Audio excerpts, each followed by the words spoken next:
Dakle, i zadarske mažoretkinje, zadarska publika, zadarski sportaši i jedan zadarski Islanđanin koji će nam sada uskoro doći.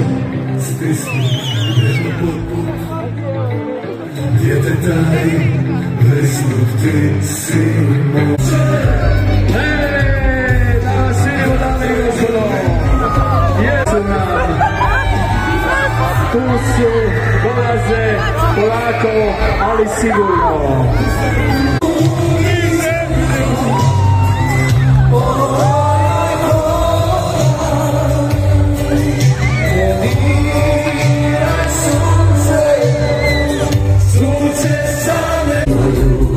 Možemo na ruke gore za naše reprezentativce i za našeg izbornika.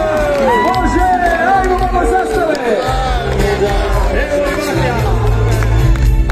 Matja. Da vidimo tornado, svi zajedno. Za moju domovinu. Luka Lovre! Luka Lovre! Luka je tu sa nama, dajte mu veliki pljesak, molim vas!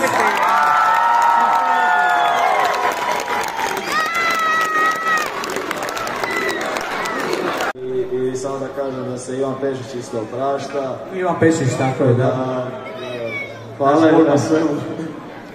Dobro, evo, s nama su večeras stotine, oko 400 mladih zadarskih sportaša i više ih ima ovdje i naravno rukometaša, pa evo ja te molim da ih pozdraviš, da ih makneš, čini mi se da su tu negdje rukometaši, evo i dole, evo ih, ima ih, rukometašice, rukometaši, sportaši.